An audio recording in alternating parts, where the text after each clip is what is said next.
Hello student, हम previous year question paper discuss कर रहे हैं। आज की क्लास में हम प्रीवियस ईयर सीएचओ का क्वेश्चन पेपर डिस्कस कर रहे हैं जो आने वाली सभी एग्ज़ाम्स के लिए बहुत ही इम्पोर्टेंट होने वाला है। सो प्लीज़ आप हमारे क्लास में बने रहिए। यदि आपने हमारे चैनल को लाइक, सब्सक्राइब और शेयर नहीं किया है तो जाके कर दीजिए। बेल आइकन को दबा के रखिए ताकि आने वाली सभी क्लासेस की नोटिफिकेशन आप लोगों को मिलती रहे। आज हम मॉडल क्वेश्चन पेपर डिस्कस करेंगे जिसके कुछ एमसीक्यूज डिस्कस करेंगे और ये जो रिमेनिंग एमसीक्यूज है ये एक साथ करेंगे। Okay, now next question is Bharat में मातृ मृत्यु का सबसे प्रमुख कारण क्या है। ठीक है, तो जो भारत में सबसे ज़्यादा मदर्स डेथ की या मैटरनिटी डेथ के क्या कारण है, तो क्या कारण है? रक्त स्राव या हेमरेज। ओके, इंडिया में यदि हम बात कर रहे हैं तो सबसे ज़्यादा डेथ किसकी वजह से होती है पोस्टपार्टम पीरियड में, तो वो होती है हेमरेज की वजह से। ठीक है, पोस्टपार्टम हेमरेज की वजह से। नाउ नेक्स्ट क्वेश्चन, असुरक्षित यौन संबंध के बाद कितने समय के भीतर आपातकालीन गर्भ निरोधक लेने से गर्भ ठहरने की संभावना कम हो जाती है? तो कितने घंटे के अंदर लेना चाहिए? तो ये बहुत ही कॉमन क्वेश्चन है और यदि आपने फैमिली प्लानिंग बहुत ही अच्छे से पढ़ा है तो आपको पता होगा 72 आवर्स के अंदर या 72 घंटे के भीतर आपको, यदि आपने बिना प्रिकॉशन के यौन संबंध बनाया है तो क्या है, आपको गर्भ निरोधक लेनी चाहिए या फिर जो पेशेंट है उसको लेनी चाहिए। ओके, नाउ नेक्स्ट क्वेश्चन, प्रश्नोत्तर बाध्यकरण या पोस्टपार्टम स्टरलाइजेशन प्रसव के कितने समय पश्चात किया जाता है? कितने समय पश्चात किया जाता है? यहाँ पे हम जितनी भी बात कर रहे हैं वो पेशेंट के लिए कर रहे हैं। ओके, हो सकता है कि या बात करते समय हम अपने ऊपर एग्जाम्पल ले लें या किसी और के ऊपर डाल दें, लेकिन हम जितनी भी बात करते हैं पेशेंट के लिए कर रहे हैं। ओके, तो क्या है, कितने समय पश्चात किया जाना चाहिए? तो वो किया जाना चाहिए 24 घंटे से 7 दिन के भीतर। Okay, now next question, vasectomy के बाद कितने समय तक किसी परिवार योजना का अन्य तरीका इस्तेमाल करना चाहिए? तो यदि हम वेसेक्टॉमी का यदि हम किसी की भी वेसेक्टॉमी करवाते हैं या किसी ने वेसेक्टॉमी की है तो कितने समय तक उसको दूसरा और प्रिकॉशंस लेने की ज़रूरत है? तो वो कितने महीने तक है? 3 माह तक। ठीक है, 3 माह तक परमानेंट स्टरलाइजेशन का कोई असर नहीं होगा, तब तक आपको दूसरा भी फैमिली प्लानिंग का तरीका अपनाने की ज़रूरत है। ओके, नाउ नेक्स्ट क्वेश्चन, लेवोस्टोन आईयूसीडी को कितने समय के बाद बदल लेना चाहिए? जो लेवोजिस्टोन है वो कितने समय के लिए होती है? वो 10 वर्षों के लिए होती है। कितने वर्षों के लिए होती है? 10 वर्षों के लिए होती है। नाउ नेक्स्ट क्वेश्चन, निटन नार्दर्न इथाइल गर्भधारण से कितने समय के लिए बचाता है? कितने समय के लिए बचाता है? 2 माह के लिए, केवल 2 माह के लिए होता है। ठीक है, नाउ नेक्स्ट क्वेश्चन, आईयूसीडी का सबसे अधिक पाए जाने वाले प्रतिकूल प्रभाव या साइड इफ़ेक्ट क्या है? तो आईयूसीडी का जो साइड इफ़ेक्ट है वो क्या है सबसे ज़्यादा? तो वो होगा एक्सेसिव मेंस्ट्रुअल फ्लो। क्या देखने को मिलेगा आईयूसीडी यूज़ करने के बाद में? एक्सेसिव मेंस्ट्रुअल फ्लो देखने को मिलेगा। नाउ नेक्स्ट क्वेश्चन, एचआईवी संक्रमण पता लगने के लिए कौन सी तकनीक अपनाई जाती है? तो कौन सी तकनीक अपनाई जाती है? वो है वेस्टर्न ब्लॉट तथा एलाइजा टेस्ट। ओके, कौन सी? वेस्टर्न ब्लॉट या एलाइजा टेस्ट। सो स्टूडेंट, ये थे सीएचओ के एमसीक्यूज जो आज कंप्लीट हुए। इसके जो रिमेनिंग एमसीक्यूज है जीके और रीजनिंग के हैं जो हम इस पार्ट में कवर नहीं करेंगे। इसके बजाय हम नर्सिंग के क्वेश्चन पेपर या वो जो मॉडल क्वेश्चन पेपर है उसके बारे में डिस्कस करेंगे। सो चलिए डिस्कस करते हैं। Okay, now next question, for education of measles immunization coverage should be at least. ठीक है, तो जो कितने एरिया को कवर करता है या कितने एज को कितने लोगों को कवर करता है, तो लगभग 85%। Okay, option B is a right answer. Measles vaccine जो है या मीजल्स इम्यूनाइजेशन है कितना परसेंटेज तक कवरेज देता है, तो वो कवरेज देता है 85% तक। Okay, now next question, period of maximum effectivity of mumps during, तो कब है सबसे ज़्यादा इन्फेक्टिविटी कब होती है मम्स के इन्फेक्शन में, तो वो होती है इंक्यूबेशन पीरियड के समय। कब होती है? इंक्यूबेशन पीरियड के समय में।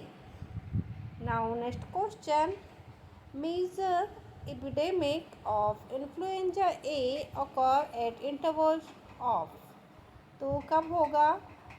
तो वो होगा 2 से 3 ईयर की एज में। ओके, कब होगा? 2 से 3 ईयर की एज में। Now next question, the most common source of infection for diphtheria is a, तो most common source of infection क्या है डिप्थीरिया का? तो ये आएंगे all of the above, case के थ्रू भी आएगा, सब क्लिनिकल केस भी होगा और K V I. Okay, now next question, sick test is done in, तो सिक टेस्ट कैसे डन करेंगे हम लोग, काय के लिए करते हैं सिक टेस्ट? तो सिक टेस्ट हम करते हैं मेनिंजाइटिस के पेशेंट के लिए। किसके लिए करते हैं? मेनिंजाइटिस के पेशेंट के लिए। Now next question, adjuvant present in DPT vaccine, तो क्या है डीपीटी वैक्सीन में जो एडजुवेंट है वो कौन सा प्रेजेंट रहता है? तो वो रहता है एल्बुमिन हाइड्रोक्साइड। क्या प्रेजेंट होता है डीपीटी में? Albumin hydroxide. ओके, ये न्यू क्वेश्चन है, इसको देख लीजिएगा आप। अभी तक एडजुवेंट के बारे में कभी नहीं पूछा गया है, इसीलिए मैंने ये क्वेश्चन को ऐड किया है। Okay, now next question, recommended site for administration of DPT in infant, तो इन्फेंट में जो डीपीटी वैक्सीन दी जाती है वो किस रूट से दी जाती है, सॉरी किस मसल्स में दी जाती है? तो वो दी जाती है लैटरल एस्पेक्ट ऑफ थाई। ठीक है, कहाँ दी जाती है? Lateral aspect of thigh. Now next question, the most severe complication following DPT are due to the component, तो किस लिए मोस्ट कॉमन कॉम्प्लिकेशन क्या होएगा? तो कॉम्प्लिकेशन जो होता है वो कंपोनेंट से, वो होता है एडजुवेंट से होता है सबसे ज़्यादा। ठीक है, now next question, the vaccine usually given to pilgrims to the middle east is, middle east में पैल्गमस जो वैक्सीन दी जाती है वो किस लिए दी जाती है? तो वो दी जाती है येलो फीवर के लिए। ठीक है, कहाँ पे? येलो फीवर के लिए मिडिल ईस्ट में वैक्सीन दी जाती है। Now next question, best index to estimate case lead of TV in a community is, तो क्या होगा इसका? Index sorry incidence of disease, सबसे अच्छा एस्टिमेट केस लोड क्या है? तो वो है incidence of disease. Now next question, prevalence of tuberculosis infection in community of estimated by, तो कौन से जो प्रिवलेंस ऑफ टीबी का करेंगे कम्युनिटी में, तो क्या कौन सा टेस्ट करते हैं? ट्यूबरक्लिन टेस्ट करेंगे। Okay, now next question, the amount of PPT use in Mantoux test in India, तो कैसा करेंगे, 1 TU का करेंगे। ओके, कितना करेंगे, 1 TU। Now next question, the result of Mantoux test is read after. तो कितने घंटों के भीतर हम मॉन्टेक्स टेस्ट के रिजल्ट को देखते हैं, तो वो देखेंगे 48 आवर्स के भीतर। ओके, कितने आवर्स के भीतर देखेंगे, 48 आवर्स के भीतर। अब मॉन्टेक्स टेस्ट किस लिए किया जाता है, आप ये मुझे कमेंट बॉक्स में लिख के बताइएगा। Now next question, present day of BCG vaccine is supply S. तो जो आज की डेट में BCG की वैक्सीन है वो किस फॉर्म में सप्लाई होती है, तो वो होती है फ्रीज ड्राइड वैक्सीन। ओके, क्या होगी, freeze dried vaccine. Now next question, the diluent use for the reconstitution BCG vaccine is. तो कौन सा डाइल्यूएंट यूज़ करते हैं, क्योंकि हमने देखिए प्रीवियस क्वेश्चन में क्या पढ़ा कि जो BCG की वैक्सीन आजकल कैसी आती है, फ्रीज ड्राई पाउडर के फॉर्म में आती है ना। तो अब यहाँ पूछ रहा है आप उससे डायरेक्ट कैसे करेंगे उसको, तो डाइल्यूट किया जाता है नॉर्मल सलाइन के थ्रू। ओके, कैसे किया जाता है, नॉर्मल सलाइन के थ्रू। सबके डाइल्यूएंट अलग अलग है, सो प्लीज़ सबके डाइल्यूएंट अलग अलग है, उनको याद कीजिए आप लोग। Okay, now next question, reconstituted BCG vaccine should be used within।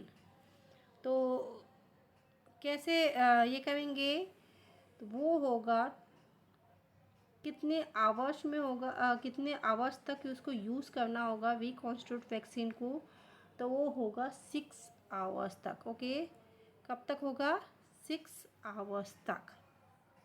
So student, ये थे बहुत ही इम्पॉर्टेंट MCQ जो हमने आज की क्लास में डिस्कस किया। आई होप आपके लिए ये MCQs बहुत ही इम्पॉर्टेंट हो, क्योंकि ये जो MCQs है जितने भी हैं, मैंने बहुत अलग अलग जगह से कहना चाहिए एक एक क्वेश्चन ले लेके बनाए हैं, जो आने वाली सभी एग्ज़ाम्स के लिए, स्पेशली CHO के लिए जो आज के MCQs हैं इम्पॉर्टेंट होने वाले हैं। ठीक है, सो प्लीज़ आप हमारी क्लास में बने रहिए।